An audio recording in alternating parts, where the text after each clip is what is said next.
Hello my friends and welcome to episode 16 of our Football Manager 2022 Build a Nation Save.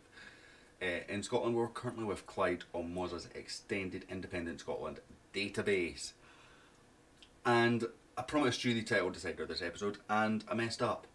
I didn't get any notifications saying the title was not in a game. I miscalculated it. I didn't realise I had a game in hand, so I thought I needed 4 points, but because that was based on the games that I had left to play, the other team actually had a game less than that, so 3 points was enough to win the league. In fact, I don't know, maybe even a point was enough to win the league. Either way, we won that game, and the first time I realised that we had won the title, well, that was the title decider, was when the trophy presentation was at the end. I thought it'd be the following game, so that's my mistake, guys. I'm really, really sorry. And at that point, we were playing for nothing for the rest of the season, so I thought I'll just fly through it and do an end of season review. It does mean that we flew through this season as well. You know, we're getting through it. We are staying at Clyde, we've got that extended contract, of course, and we've also got a board that are willing to give us all our coaching badges, so I think that's extremely, extremely important. So, end of season review 24-25 with Clyde. Let's see how we got on. So, transfer deals. Best deal of the window was Kyle Semple, apparently. I'm absolutely ecstatic with that deal. We got him as a free transfer. He's a Premier League quality defender. Now, he does have a lot of interest in him, so whether we can keep him for another season is debatable. But he loves me, so hopefully we can. Jordan Allen in as well, done well. We also got Chris Boyle in on loan. Ross Meekin in on loan. Kane O'Connor came in January. Steven Skugel. Toby came in and done alright. Regan Thompson done okay. Didn't really get what I expected out of Regan Thompson, I will be honest. Connor Allen played well. Dyer Mabudi has some issues, but you know, you can work with it. Leo McCann done well. Andrew Winter done well at the end of the season when he was actually given a proper run. Jamie Semple done well. Bruno Davidson ended up being a bit more of a rotation option than what I expected to, and Alexander Eastdale, bit worthless. We also do have a deal in place to sign Chris Boyle. It's 10k rising to 20k. I think it's, you know, installments and stuff rather than actual add-ons. But it's going to be hard to place 33 goals. I know we're going up a level. I believe he can step up the level. So I'm content to pay that. Also, sorry guys for the yawning. In terms of the league, we finished 20 points clear of Annan. We broke the record for the most points hitting League 2. We beat it by 2 points.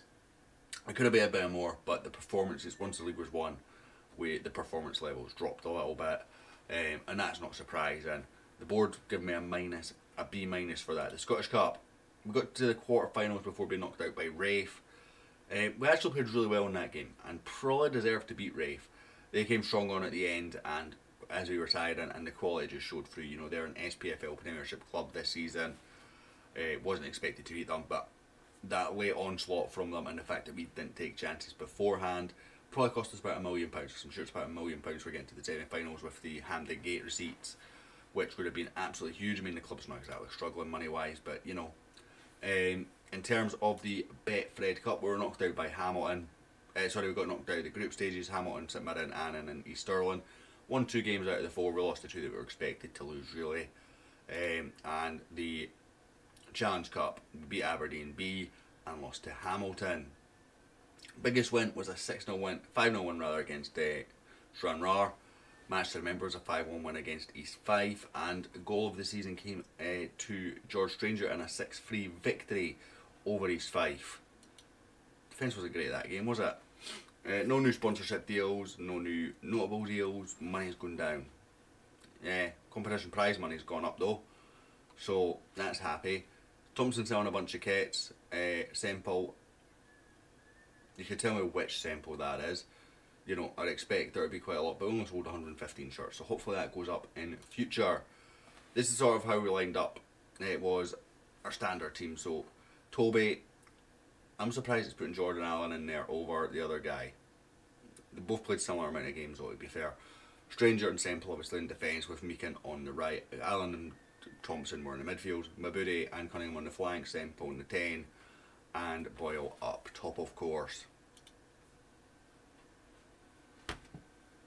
Excuse me guys, I'm not long up and I only have about an hour's window as I say to record this, so I don't mean to yawn. I'll try and edit all the yawns out. So Fans player of the season, Kyle Semple. Young player of the season, Kyle Semple. Signing of the season, Kyle Semple.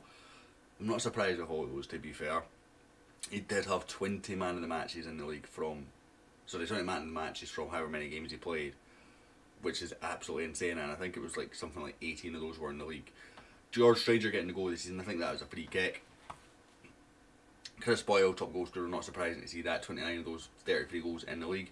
Most assists are Ross Cunningham, and I think again about 16 of those were in the league. Kyle Semple with the most player of the matches awards, as you would expect, and the highest average rating on that basis too. With the most passes completed per 90 minutes is George Stranger, who apparently completed 77 passes per game. That's pretty insane. Most records broken. Most goals by a player in a season goes to Chris Boyle. Most assists by a player in the season broken. Most clean sheets in a season broken. Most player of the matches in a season broken, and fastest goal all in a season broken. 5 player manager of the month as well for us, and as I say, there was some league awards as well. So thingy, a truly impressive season for Clyde. Started superbly, never gave up, and they deservedly going up. We didn't start superbly, we struggled at the blocks, to be fair. That's where all our issues were. Now I was planning on holding off till, I was hoping that wouldn't show until the playoffs had been done. So East Stirling are in a relegation playoff against Albion Rovers, Edinburgh City, Stenhousemuir, Elgin City and an Athletic for the promotion playoff as well. In terms of the squad, I'm fairly content with this. It'll be mostly adding depth for next season. You know, there'll be a few guys going out. The majority of the first team are renewed. I do think we even managed to get what's his name, Barry Shudley. Sure, yeah, we got an extra year on year contract as well. So happy days there. Generally, I'm fairly content with this team. I think it can step up. You know, we comfortably beat Alloa, who were joint top of this league last season in the Scottish Cup. I'm not going to say that that's, you know, a be all and end all, because 90 minutes anything can happen. But I've always felt we were the better team in that game. I feel like our players can step up with a sprinkling of quality. So what I'm going to look for is probably a goalkeeper, probably one centre back, a 10, and maybe a deep line playmaker would be the 4 positions that I would really prioritise. Everything else will just be complete squad depth.